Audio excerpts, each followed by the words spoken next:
Naging laman ng usap-usapan sa social media ang aktres at It's Showtime host na si Kim Chiu matapos niyang ibandera ang isang quote kung saan hinala ng lahat na ito ang kanyang naging kasagutan sa nag-viral na sagot ni Sian Lim nang isa ito sa naging guest sa Family Feud.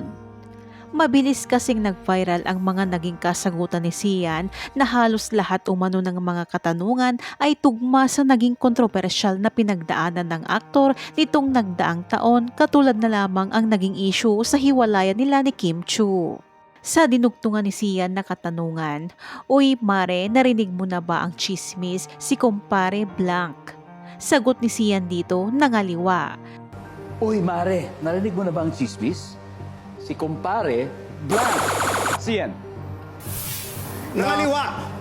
Number 1 sa survey ang naging sagot ni Sian. Dito tila napataas ang kilay ng ilang fans sa naging kasagutan nito. Matatandaan na isa sa mga hot topic sa showbiz ay ang dahilan umano ng hiwalayan ni Kim at Sian, na di umano ay dahil sa panloloko ng aktor. Ipinagpalit umano niya sa iba si Kim Chiu, at ang itinurong third party ay ang katrabaho ni Sian na film producer at ngayon ay girlfriend na ng aktor na si Iris Lee.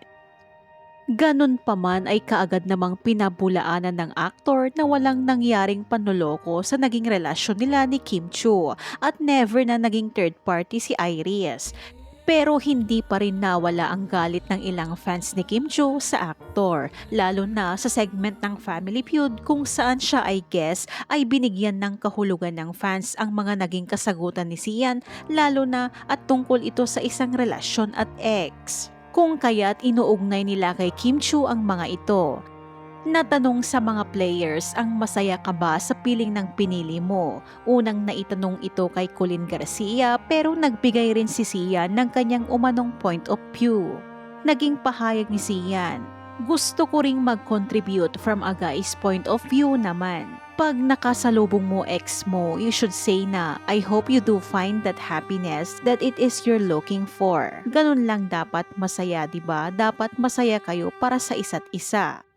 Samantala, nag-viral naman ang tila umanong patama o kasagutan ni Kim Chiu sa gitna ng viral statement ng dating nobyong si Sian Lim tungkol sa itatanong niya kapag nakasalubong ang ex. Nag-share siya ng quote kung saan naka-highlight ang mga salitang real growth, blaming at responsible. Sabi sa quote ni Kim Chiu, "Real growth is when you start checking and correcting yourself instead of blaming others. You take your power back by being responsible for your life." Sa kabilang banda, marami sa mga netizens ang nakapansin na tila hindi na umano nasasaktan ngayon si Kim Chiu. Tuluyan na rin itong nakapag-move on sa naging hiwalayan nila ni Sian Lim dahil na rin kay Paolo Avellino na nakakasama niya ngayon dahil sa kanilang mga pinagsamahang projects. Kapansin-pansin na masaya na ang aura ngayon ni Kim Chiu at tila kinikilig na sa tuwing tinutukso sila ni Paolo Avellino sa isa't isa.